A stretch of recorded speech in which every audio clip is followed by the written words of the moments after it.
큰딸의 결혼식을 앞두고 상견례에 갔는데 사돈이 제 옛 연인이었어요. 29년간 숨겨온 비밀. 죽을 때까지 비밀로 가지고 가려고 했는데 옛 연인이 나타나면서 온 가족이 파멸로 몰렸어요.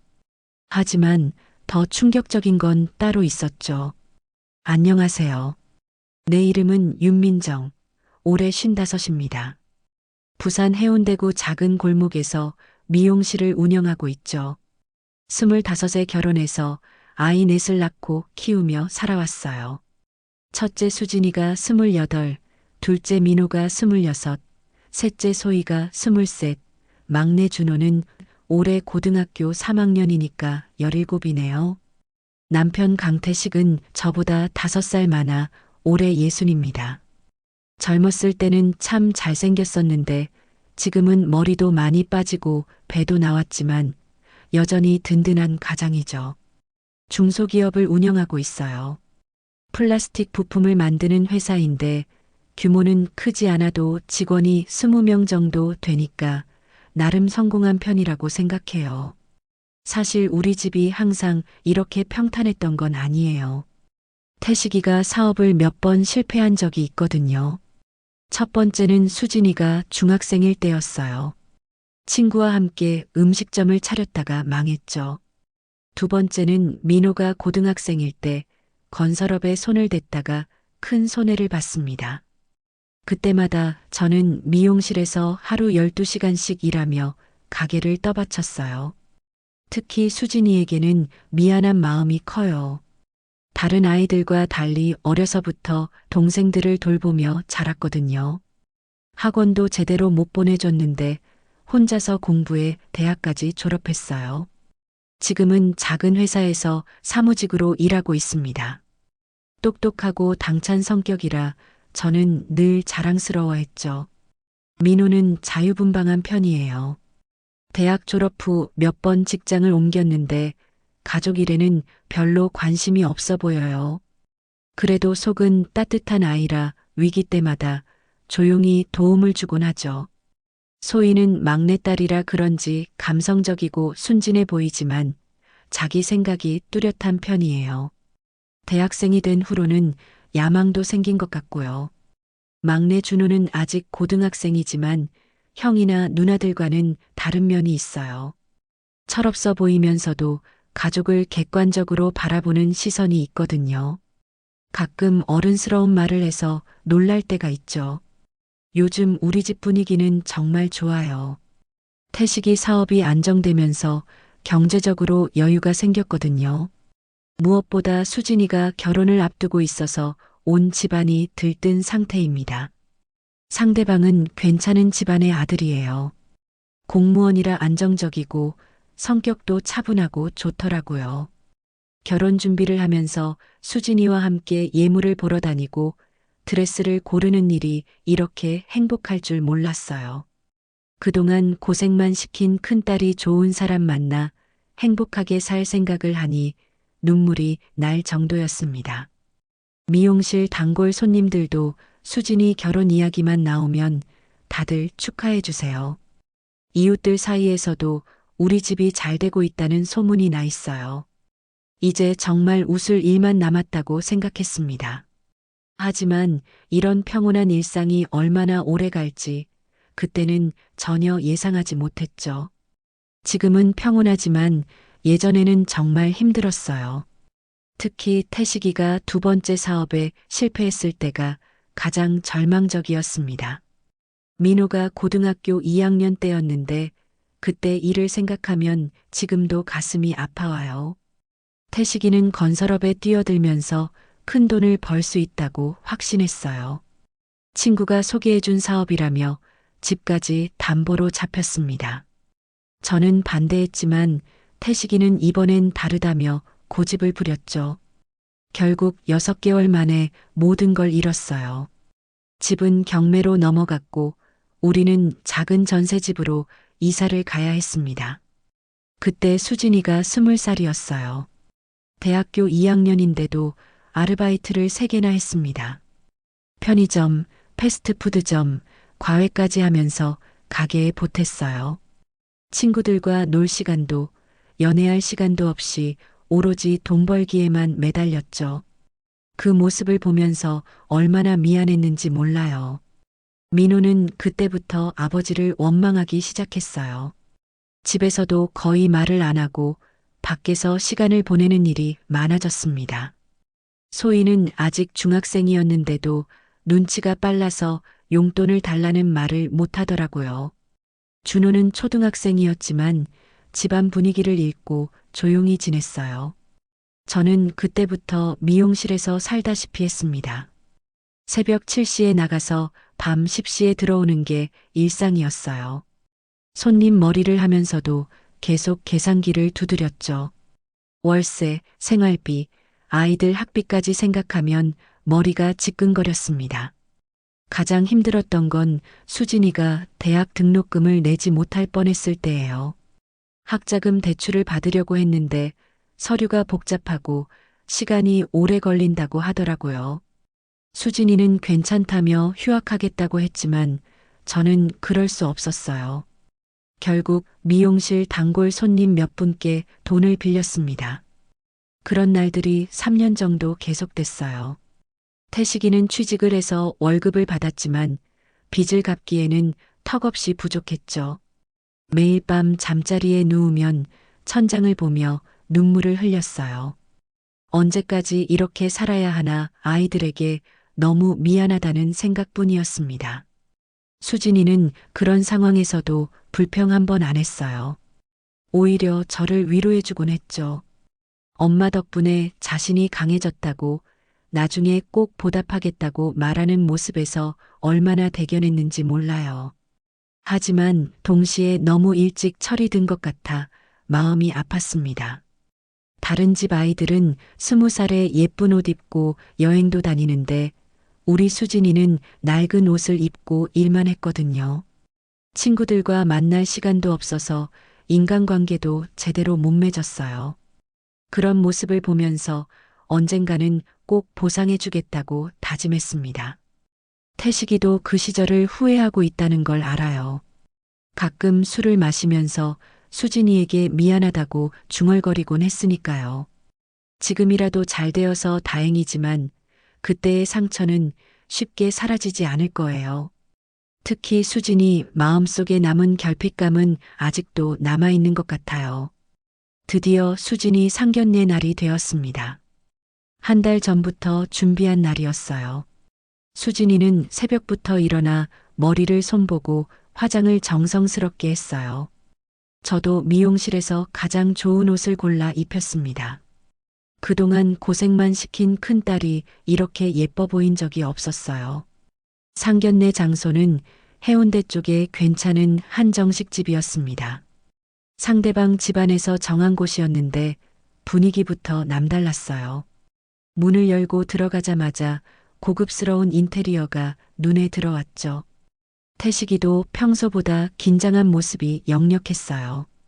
우리가 먼저 도착해서 기다리고 있는데 상대방 가족이 들어왔습니다. 수진이 예비 시어머니께서는 품이 있어 보이셨고 그 뒤로 들어온 분을 보는 순간 저는 숨이 막혔습니다. 지훈이었어요. 박지훈. 30년 전 저와 사랑했던 남자였습니다. 수진이의 친아버지이기도 했죠. 이제 58살이 된 지훈은 세월이 많이 흘렀지만 여전히 잘생긴 편이었어요. 성공한 사업가답게 비싼 정장을 입고 있었고 자신감 넘치는 모습이었죠. 지훈도 저를 알아봤습니다. 눈이 마주치는 순간 지훈의 표정이 살짝 굳어지더라고요. 하지만 금세 미소를 지으며 자연스럽게 행동했어요. 마치 처음 보는 사이인 것처럼 말이죠. 더 충격적인 건 수진이를 보는 지훈의 시선이었어요. 그런데 수진이는 그 사실을 전혀 모르고 있었어요. 태식이는 아무것도 모른 채 반갑게 인사를 나눴습니다. 저만 혼자 온몸이 얼어붙은 듯 앉아 있었어요. 어떻게 이런 일이 일어날 수 있을까요? 지훈은 자신을 소개했습니다. 부산에서 부동산 개발업을 한다고 했어요. 목소리도 예전과 똑같았어요. 30년 전 그 목소리 그대로였습니다. 식사가 진행되는 동안 지우는 수진이에게 특별한 관심을 보였습니다. 어떤 일을 하는지, 취미는 무엇인지 자세히 물어보더라고요. 수진이는 예비 시아버지가 자신에게 관심을 보여줘서 기뻐했어요. 하지만 저는 섬뜩했습니다. 지훈이 이 상황을 알고 있는 건 아닐까요? 자신의 친딸이 자신의 아들과 결혼하려는 걸 말이에요. 상견례가 끝나고 집으로 돌아오는 길, 저는 아무 말도 할 수 없었어요. 태식이와 수진이는 상견례가 잘 끝났다며 기뻐했지만 저만 혼자 다른 생각에 빠져 있었습니다. 이게 우연의 일치일까요? 아니면 지훈이 의도한 것일까요? 그날 밤 잠을 이루지 못했어요. 29년 전 수진이를 낳았을 때의 기억이 되살아났습니다. 지훈과 헤어진 후 태식이와 결혼했지만 수진이는 지훈의 아이였어요. 그 비밀을 평생 혼자 품고 살아왔는데 이제 어떻게 해야 할까요? 수진이는 아무것도 모르고 결혼 준비에 한창이에요. 하지만 이대로 결혼하면 남매끼리 결혼하는 꼴이 되어버립니다. 말해야 할까요? 아니면 계속 숨겨야 할까요? 머릿속이 하얗게 변했습니다. 상견례 이후 일주일이 지났지만 저는 제대로 잠을 못 이뤘어요. 수진이는 매일 결혼 준비 이야기만 했습니다. 드레스는 어떤 걸로 할지, 예식장은 언제 예약할지, 신혼집은 어디로 정할지. 딸이 행복해하는 모습을 보면 기뻐해야 하는데 제 가슴은 점점 더 답답해졌어요. 지훈이 전화를 걸어왔습니다. 아이들 만날 자리를 한 번 더 만들자고 하더라고요. 목소리는 여전히 다정했지만 저에게는 소름 끼치게 들렸어요. 결국 일요일에 부산 시내 카페에서 만나기로 했습니다. 그날 수진이는 일찍부터 옷을 골라 입었어요. 예비 남편 준수와 함께 나가는 거라며 설레어했죠. 저는 억지로 웃으며 예쁘다고 해줬지만 속으로는 울고 싶었어요. 카페에 도착하니 지훈네 가족들이 먼저 와 있었습니다. 지훈의 아내 여진 씨는 정말 우아한 분이더라고요. 명품 옷을 입고 있었고 말투도 교양 있어 보였어요. 아들 준수는 수진이를 정말 좋아하는 게 보였습니다. 수진이 말할 때마다 눈을 반짝이며 들어주더라고요. 순수한 사랑이 느껴져서 더욱 마음이 아팠어요. 지훈은 저를 의식하는 듯 했습니다. 눈이 마주칠 때마다 어색한 미소를 지었어요. 하지만 수진이를 바라보는 시선은 남달랐어요. 친딸을 보는 듯한 애정이 느껴졌습니다. 여진 씨가 결혼 비용 이야기를 꺼냈습니다. 예식장은 자신들이 알아보겠다고 하더라고요. 급이 다른 곳으로 하고 싶다면서 은근히 우리를 무시하는 투였어요. 태식이 얼굴이 붉어졌습니다. 자존심이 상한 게 역력했어요. 우리도 할 건 한다고 목소리를 높였죠. 분위기가 싸해졌습니다. 수진이와 준수가 당황하는 게 보였어요. 저는 태식이를 말렸지만 이미 늦었어요. 결국 예식 비용은 반반씩 내기로 했습니다. 하지만 우리 형편으로는 부담스러운 금액이었어요. 태식이는 괜찮다고 했지만 얼굴이 어두워졌습니다. 집으로 돌아오는 길 수진이가 말했어요. 예비시댁에서 자신을 좀 부담스러워하는 것 같다고요. 특히 경제적인 부분에서 말이에요. 저는 수진이를 위로해줬습니다. 그런 거 신경 쓰지 말라고, 사랑이 제일 중요하다고요. 하지만 속으로는 다른 걱정이 더 컸어요. 지훈이 수진이의 친아버지라는 사실을 언제까지 숨길 수 있을까요? 그날 밤 태식이와 이야기를 나눴습니다. 결혼 비용을 어떻게 마련할지 고민이었어요. 미용실 수입으로는 턱없이 부족했거든요. 태식이는 대출을 받자고 했습니다. 수진이를 위해서라면 뭐든 하겠다고요. 그 말을 들으니 더욱 죄책감이 들었어요. 수진이가 지훈의 친딸이라는 걸 태식이가 안다면 어떨까요? 20년 넘게 친딸처럼 키워온 수진이가 사실은 다른 남자의 아이라는 걸요. 며칠 후 지훈에게서 또 연락이 왔어요. 예식장을 보러 가자는 내용이었습니다. 가족 모두 함께 가서 의견을 나눠보자고 하더라고요. 저는 거절하고 싶었지만 그럴 수 없었어요. 수진이가 너무 좋아했거든요. 예식장에 갔을 때 지훈의 태도가 이상했어요. 직원에게 수진이를 소개할 때 특별한 애정을 보였어요. 마치 자랑스러운 딸을 소개하는 것처럼요. 혹시 지훈이 눈치챈 걸까요? 수진이가 자신의 친딸이라는 걸 말이에요. 그 생각이 들자 등골이 서늘해졌습니다. 예식장 직원이 웨딩드레스를 입어보라고 했어요. 수진이가 드레스를 입고 나오는 모습이 정말 아름다웠어요. 하지만 저는 울음이 나올 뻔했습니다. 이 결혼은 절대 이루어져서는 안 되는데 모든 게 순조롭게 진행되고 있었어요. 지훈이 제 옆으로 다가와 속삭였습니다. 수진이가 정말 예쁘다고, 좋은 며느리를 얻게 되어 기쁘다고요. 그 말을 들으니 온몸에 소름이 돋았어요. 집으로 돌아온 후 혼자 방에 앉아 생각했습니다. 이제 정말 결정해야 할 때가 온 것 같았어요. 진실을 말할 것인가 아니면 계속 숨길 것인가. 하지만 어떤 선택을 해도 모든 걸 잃게 될 것 같았습니다. 결혼식을 일주일 앞둔 어느 날 저는 더 이상 참을 수 없었습니다. 수진이가 웨딩샵에서 드레스 최종 피팅을 하고 왔어요. 너무 행복해하는 모습을 보니 가슴이 찢어질 것 같았습니다. 이대로 둘 수는 없었어요. 그날 밤 지훈에게 전화를 걸었습니다. 만나서 이야기하고 싶다고 했어요. 지훈은 잠시 망설이다가 내일 오후에 만나자고 했습니다. 다음 날 오후 조용한 카페에서 지훈을 기다렸어요.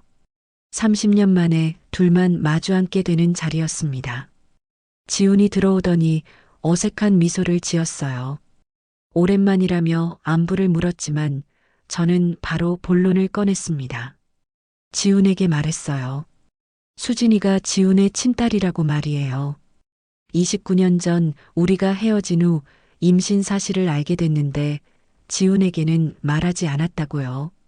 지훈의 얼굴이 새하얗게 변했습니다.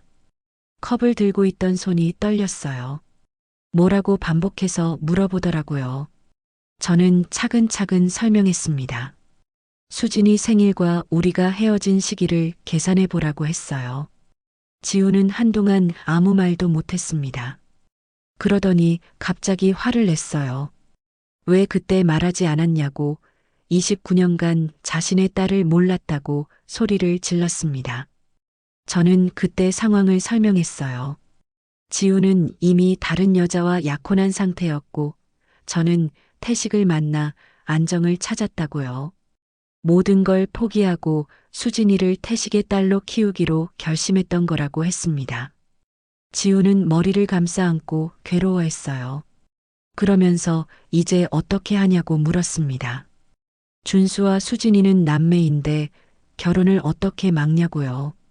저는 지훈에게 부탁했습니다. 우리가 함께 아이들에게 진실을 말하자고요. 충격이 클 테지만 결혼은 절대 안 된다고 했어요. 지훈은 한참 고민하더니 고개를 끄덕였습니다. 내일 양가 부모가 모여서 아이들에게 사실을 말하자고 했어요. 그날 밤 저는 태식에게 모든 걸 털어놨습니다. 수진이가 지훈의 친딸이라는 것, 29년간 숨겨왔던 비밀을 말이에요. 태식은 처음엔 믿지 못하겠다는 표정이었어요. 하지만 제가 자세히 설명하자 얼굴이 굳어졌습니다. 태식이 물었어요. 그럼 자신이 29년간 남의 아이를 키운 거냐고요. 저는 고개를 숙이고 사과했습니다. 미안하다고 말할 기회를 놓쳤다고 했어요. 태식은 아무 말 없이 방에서 나갔습니다. 다음 날 오후 우리 집에서 양가 식구들이 모였어요. 수진이와 준수는 무슨 일인지 몰라 어리둥절해했습니다. 지훈의 아내 여진 씨도 남편에게서 사정을 들었는지 얼굴이 어두웠어요. 무거운 침묵이 흘렀습니다. 지훈이 먼저 입을 열었어요. 아이들에게 충격적인 사실을 말해야 한다고 했습니다. 그러더니 수진이를 바라보며 말했어요. 수진이가 자신의 친딸이라고, 따라서 준수하는 남매라고요. 수진이가 얼굴이 새하얗게 변했습니다. 뭐라고 중얼거리더니 갑자기 소리를 질렀어요. 무슨 말도 안 되는 소리냐고, 아버지는 태식 아버지라고요. 준수도 충격받은 표정으로 앉아 있었습니다. 지우는 29년 전 자신과 제가 사귀었던 사실을 설명했어요. 수진이 생일과 그 시기가 일치한다고 했습니다. 수진이는 믿지 않겠다며 울기 시작했어요. 자신의 인생이 거짓말이었냐고, 28년이 다 가짜였냐고 소리쳤습니다. 태식이 조용히 말했어요. 자신에게는 수진이가 친딸이나 다름없다고, 지금도 그 마음은 변하지 않는다고요. 하지만 수진이는 더욱 울면서 집을 뛰쳐나갔습니다. 준수도 멍한 표정으로 따라 나갔어요. 그 순간 29년간 쌓아 올린 모든 게 무너지는 소리가 들렸습니다. 진실이 밝혀진 후 일주일이 지났지만 우리 집은 아직도 아수라장이었습니다. 수진이는 방에서 나오지 않았어요. 밥도 제대로 안 먹고 누가 말을 걸어도 대답하지 않았습니다. 28년간 믿어왔던 모든 게 거짓말이었다는 충격이 너무 컸던 거죠. 지훈네 집안에서는 차가운 반응이 왔어요. 특히 여진 씨가 격분해 있었습니다. 남편의 옛 연인이 낳은 딸이라는 사실에 분노한 거죠. 여진 씨가 전화를 걸어서 소리쳤어요. 우리가 사기를 쳤다고, 이런 집안과는 인연을 맺을 수 없다고요. 결혼 준비 비용 2천만 원을 당장 돌려달라고 했어요. 거기다 정신적 피해 위자료로 5천만 원을 더 요구했습니다. 태식이는 그 말을 듣고 얼굴이 새파래졌어요. 7천만 원이라는 돈을 어디서 구해야 할지 막막했거든요. 회사 사정도 좋지 않은 상황에서 감당하기 어려운 금액이었습니다. 더 큰 문제는 소문이 퍼지기 시작한 거였어요.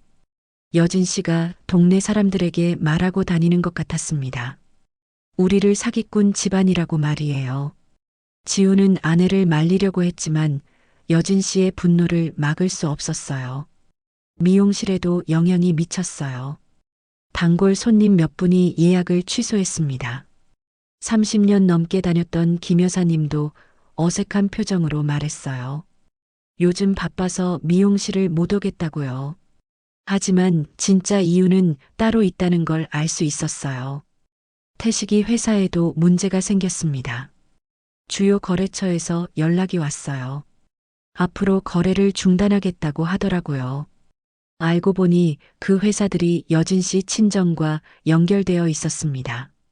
여진 씨가 의도적으로 우리를 고립시키고 있는 것 같았어요. 아이들의 반응도 제각각이었습니다. 민호는 화를 내며 말했어요. 다 엄마 때문이라고, 왜 진작 말하지 않았냐고 소리쳤습니다. 회사에서도 동료들이 수군거리는 게 부담스럽다며 이직을 생각한다고 했어요. 소희는 다른 반응을 보였어요. 조용히 저에게 와서 말했더라고요. 지훈 아버지를 찾아가 보겠다고요. 수진 언니가 친딸이니까 우리 가족도 좀 도와달라고 부탁해 보겠다는 거예요. 이런 기회에 뭔가 도움을 받을 수 있지 않겠냐고 하더라고요. 그 말을 들으니 소름이 끼쳤습니다. 막내 준호는 달랐어요. 다른 가족들이 서로 원망하고 있을 때 조용히 말했습니다. 다들 무슨 소리냐고, 우리는 여전히 가족이라고요. 비록 수진 누나의 아버지가 다르더라도 28년간 함께 살아온 건 진실이라고 했어요. 그 말을 듣고 눈물이 났어요. 고등학생인 막내가 가장 어른스러웠습니다. 수진이는 여전히 방에서 나오지 않았어요. 가끔 울음소리가 들렸지만 문을 열어주지 않았습니다. 준수에게서 연락도 받지 않는다고 했어요. 준수도 충격을 받았지만 수진이를 포기할 수 없다고 했다는 소식을 들었습니다. 하지만 양가 부모의 반대로 만날 수도 없는 상황이었어요. 경제적 압박은 점점 심해졌습니다. 여진 씨가 법적 대응을 하겠다고 협박했어요. 변호사를 통해 공식 문서가 왔습니다. 합의하지 않으면 민사소송을 걸겠다는 내용이었어요. 지우는 아내를 말리려 했지만 역부족이었습니다. 태식이는 밤마다 술을 마셨습니다. 29년간 친딸처럼 키운 수진이가 다른 남자의 아이라는 사실도 충격이었지만 경제적으로 파탄이 날 위기에 더 절망하고 있었어요. 저는 미용실에서 일하면서도 계속 눈물이 났어요. 손님들의 시선이 예전과 달라진 게 느껴졌거든요. 어떤 분은 대놓고 물어보기도 했어요. 수진이가 정말 친딸이 아니냐고요. 동네 사람들 사이에서는 이미 소문이 다 퍼진 것 같았습니다. 그럼에도 저는 포기할 수 없었어요.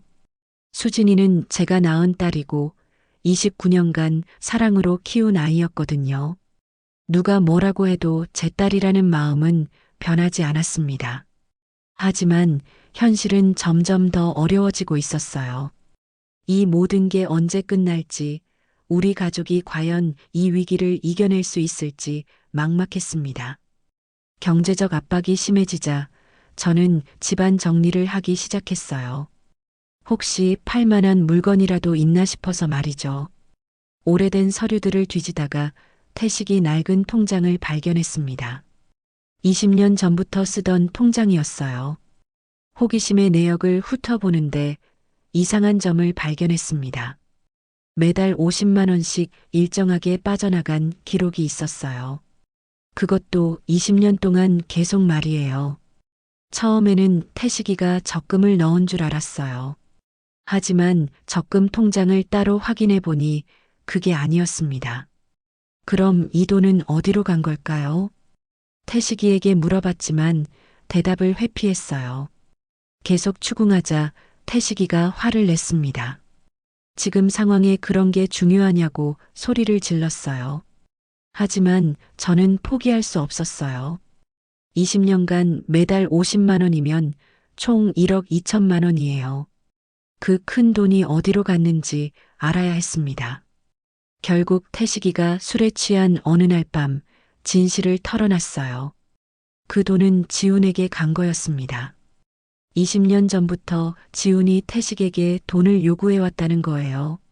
저는 믿을 수가 없었어요. 태식이가 자세히 설명했습니다.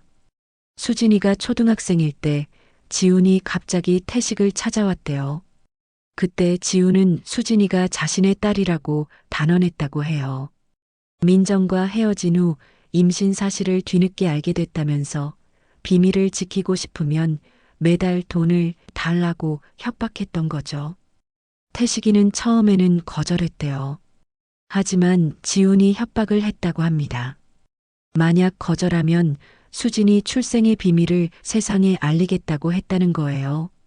그때 태식이 회사가 어려웠던 시기라 스캔들이 터지면 더 힘들어질 상황이었대요. 결국 매달 50만 원씩 주기로 했다고 해요. 저는 온몸에 힘이 빠졌습니다. 그럼 태식이 사업이 몇 번 망한 것도 이것 때문이었단 말인가요? 제가 미용실에서 하루 12시간씩 일한 돈도 결국 지훈한테 간 거였어요. 태식이가 고개를 끄덕였습니다. 20년간 가족을 지키려고 했다고 했어요. 저는 분노가 치밀어 올랐습니다. 우리가 서로에게 말 못할 비밀이 있었어요. 남편 사업이 안 돼서 그런 줄 알았는데 그것 때문이 아니었던 거죠. 사실은 지훈이라는 남자 때문이었는데 말이에요. 태식이가 변명했어요. 그럼 어쩌라고 했냐고 진실이 나오면 가족이 다 망가질 텐데 어쩔 수 없었다고요. 하지만 저는 용서할 수 없었어요. 당신이 저를 지킨 게 아니라고 지훈과 더러운 거래를 한 거라고 소리쳤습니다. 더 충격적인 사실도 있었어요. 수진이와 준수의 만남도 지훈이 조작한 거였다는 거예요. 우연이 아니라 계획적으로 둘을 만나게 한 거였습니다. 태식이 말로는 몇 달 전에 지인을 통해 좋은 소개팅 이야기가 들어왔대요. 그때는 정말 우연한 인연인 줄 알았다고 해요. 하지만 나중에 알고 보니 그 지인도 지훈과 연결되어 있었던 거예요. 지훈이 뒤에서 모든 걸 조종하고 있었던 겁니다. 그런데 생각해 보니 더욱 소름 끼쳤어요. 지훈은 수진이가 친딸인 걸 알고 있었으면서도 친남매끼리 결혼시키려 했던 거였어요. 도대체 무슨 목적이었을까요? 저는 전율이 흘렀습니다. 그럼 어제 지훈이 보인 충격과 당황도 모두 연기였다는 말인가요? 20년간 우리 가족을 가지고 놀면서 마지막엔 근친혼까지 시키려 했던 거예요. 저는 소름이 끼쳤어요. 지훈의 최종 목표가 뭐였을까요? 복수였을까요? 아니면 우리 가족을 완전히 파멸시키려던 걸까요? 친딸과 친아들을 결혼시켜서 우리 가족에게 씻을 수 없는 상처를 주려던 걸까요? 아니면 그 과정에서 더 큰 돈을 뜯어내려던 걸까요? 어떤 목적이든 너무나 끔찍했습니다. 태식이도 이제서야 지훈의 진짜 모습을 깨달은 것 같았어요. 저는 그날 밤 잠을 못 이뤘습니다. 29년 전 지훈과 헤어진 후 평생을 속고 살았던 거예요. 지훈은 20년 전부터 수진이가 친딸인 걸 알고 있었어요. 그러면서도 태식에게서 돈을 뜯어내고 저에게는 모르는 척 했어요. 심지어 어제는 충격받은 척 완벽하게 연기까지 했던 거예요.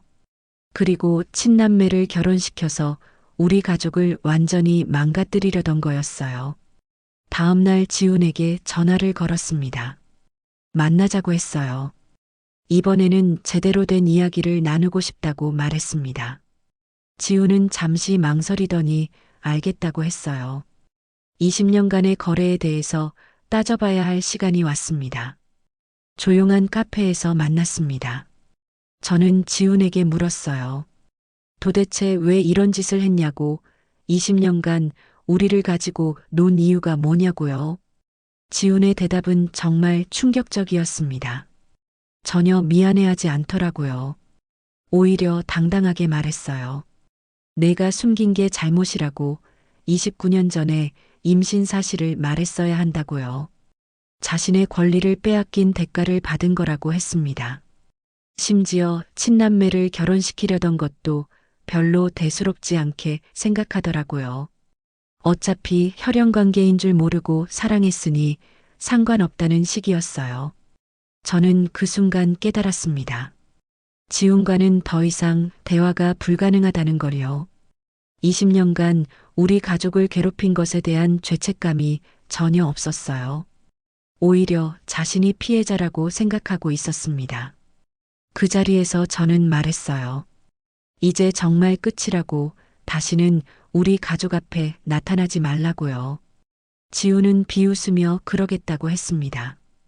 더 이상 받을 것도 없으니 상관없다고 하더라고요. 그렇게 29년간의 악연이 끝났습니다. 우리 집은 완전히 풍비박산이 났어요.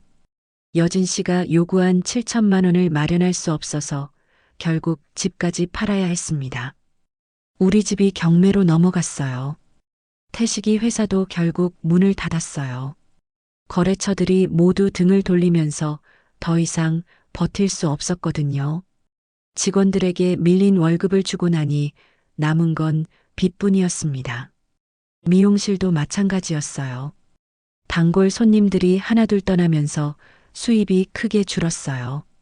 동네 소문이 너무 많이 퍼져서 새로운 손님도 오지 않았습니다. 결국 미용실도 정리하게 되었어요. 아이들의 상황도 각각 달랐습니다. 민호는 결국 회사를 그만두고 서울로 떠났어요. 새로운 직장을 구해서 다시 시작하겠다고 했지만 연락이 뜸해졌어요. 가족과 거리를 두고 싶어 하는 것 같았습니다. 소희는 실제로 지훈을 찾아갔었어요. 하지만 지훈은 차갑게 거절했다고 해요. 자신과는 아무 상관없는 일이라며 돌려보냈대요.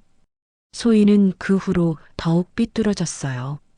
대학도 제대로 다니지 않고 아르바이트만 전전하고 있습니다. 수진이는 그나마 조금씩 회복되고 있었어요. 한 달 전만 해도 방에서 나오지 않았는데 이제는 밖에 나가기 시작했어요. 준수와도 가끔 만난다고 했습니다. 준수는 부모의 반대에도 불구하고 수진이를 포기하지 않고 있었어요. 혈연 관계가 없다는 걸 확인받고 싶어 했습니다. 하지만 양가 부모들이 모두 반대하는 상황이었어요. 특히 여진 씨는 절대 용납할 수 없다며 아들을 집에 가둬두기까지 했습니다. 준호만이 변함없었어요. 고등학교 3학년이라 입시 준비로 바쁘지만 가족을 위로하려 애썼어요. 제가 우울해하고 있으면 다가와서 말했습니다. 엄마, 우리 다시 시작하면 된다고요. 가족이 흩어져도 마음은 여전히 하나라고 했어요. 그런 준호를 보면서 위안을 얻었습니다. 태식이와의 관계는 복잡 미묘했어요. 서로에게 숨겨온 비밀이 드러난 후 처음엔 어색했습니다. 하지만 시간이 지나면서 오히려 더 솔직해졌어요. 29년간 쌓인 거짓말들이 사라지자 진짜 대화를 할 수 있게 되었습니다. 태식이는 수진이에 대한 마음은 변하지 않는다고 했어요. 혈연 관계와 상관없이 29년간 함께 산 딸이라고요. 지훈에 대한 분노도 컸습니다. 20년간 자신을 이용한 것도 억울하지만 친남매를 결혼시키려 했던 건 용서할 수 없다고 했어요. 저도 마찬가지였습니다. 지훈의 진짜 목적이 무엇이었는지는 아직도 모르겠어요. 복수였는지 돈이었는지 아니면 그냥 우리를 가지고 놀고 싶었던 건지요. 하지만 더 이상 중요하지 않다고 생각했습니다. 지훈은 우리 인생에서 완전히 지워야 할 존재였어요. 새로운 집은 예전보다 훨씬 작고 초라했습니다. 전세금도 겨우 마련한 상황이었어요. 하지만 가족이 함께 있다는 것만으로도 감사했습니다. 물론 앞으로의 생활이 걱정되긴 했어요. 55의 나이에 다시 일자리를 구해야 했거든요. 태식이도 60의 나이에 새로운 시작을 해야 했습니다. 하지만 포기할 수는 없었어요. 준호가 대학에 가려면 돈이 필요했고 수진이도 아직 결혼을 하지 못한 상태였어요. 소희도 대학을 마쳐야 했습니다. 어느 날 저녁 가족들이 모두 모여 앉았습니다. 작은 식탁에 둘러앉아 라면을 끓여 먹으면서 이야기를 나눴어요. 예전처럼 풍족하지는 않았지만 오랜만에 화목한 시간이었습니다. 준호가 말했어요. 비록 힘든 일이 많았지만 이제 우리에게 거짓말은 없다고요. 서로에게 숨기는 것도 없고 진짜 가족이 된 기분이라고 했습니다. 그 말을 듣고 눈물이 났어요. 정말 그랬어요. 29년간 숨겨온 비밀들이 모두 드러난 지금 오히려 더 단단해진 기분이었습니다. 수진이도 조용히 말했어요. 자신의 출생에 대해서는 이제 받아들였다고요. 혈연 관계가 어떻든 이 가족이 자신의 진짜 가족이라고 했습니다. 그리고 언젠가는 정말 사랑하는 사람과 결혼하고 싶다고 했어요. 그것이 준수든 다른 사람이든 상관없다고요. 저는 그날 밤 오랜만에 편안하게 잠들 수 있었습니다. 모든 걸 잃었지만 가장 중요한 건 지켜낸 기분이었어요. 가족이라는 이름으로 말이에요. 내일부터 다시 일자리를 찾아야 하겠지만 이제는 두렵지 않았습니다. 우리에게는 더 이상 숨길 비밀도 두려워할 과거도 없었거든요. 진짜 새로운 시작이었습니다.